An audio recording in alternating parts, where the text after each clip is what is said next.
Hello students, class 6। আশা করি তোমরা সবাই খুব ভালো আছো। তো আজ তোমাদের প্রথম পর্যায়ক্রমিক পরীক্ষা ইতিহাস বিষয়ের প্রশ্নপত্র এবং তোমাদের যে সাজেশান দিয়েছিলাম দেখবে সেখান থেকে বট প্রশ্ন সব প্রশ্নই তোমাদের কমন এসছে।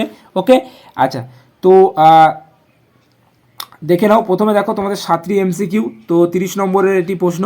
ওকে, তো ফুল মার্কস 30 এবং সময় 1 ঘন্টা। তো দেখো প্রথমে দেওয়া আছে কি, ভারত শব্দের অর্থ কী। তো তোমরা জানো ভারত শব্দটি তোমার রাজা ভরত বংশ থেকে এসছে, ঠিক আছে।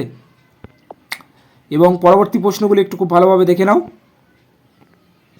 আচ্ছা, পরবর্তী দেখো 2 দাগের তোমার সত্য মিথ্যা নির্বাচন করতে বলেছে, তো সত্য মিথ্যা লিখতে বলেছে। ওকে, আচ্ছা। তো তারপরে দেখো 3 দাগের তোমার শূন্যস্থান পূরণ করতে বলেছে, ঠিক আছে।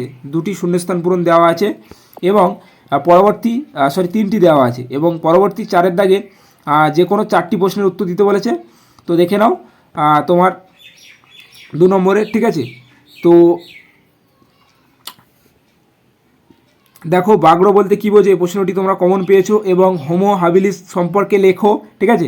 এবং প্রাক ইতিহাস কাকে বলে। ওকে, তো এইগুলি তোমরা কমন পেয়েছো। এবং পরবর্তী দেখো 5 নম্বর একটি টিকা, তো ভীমবেটকা কী, ঠিক আছে। এই প্রশ্নটি মোস্ট ইম্পর্টেন্ট।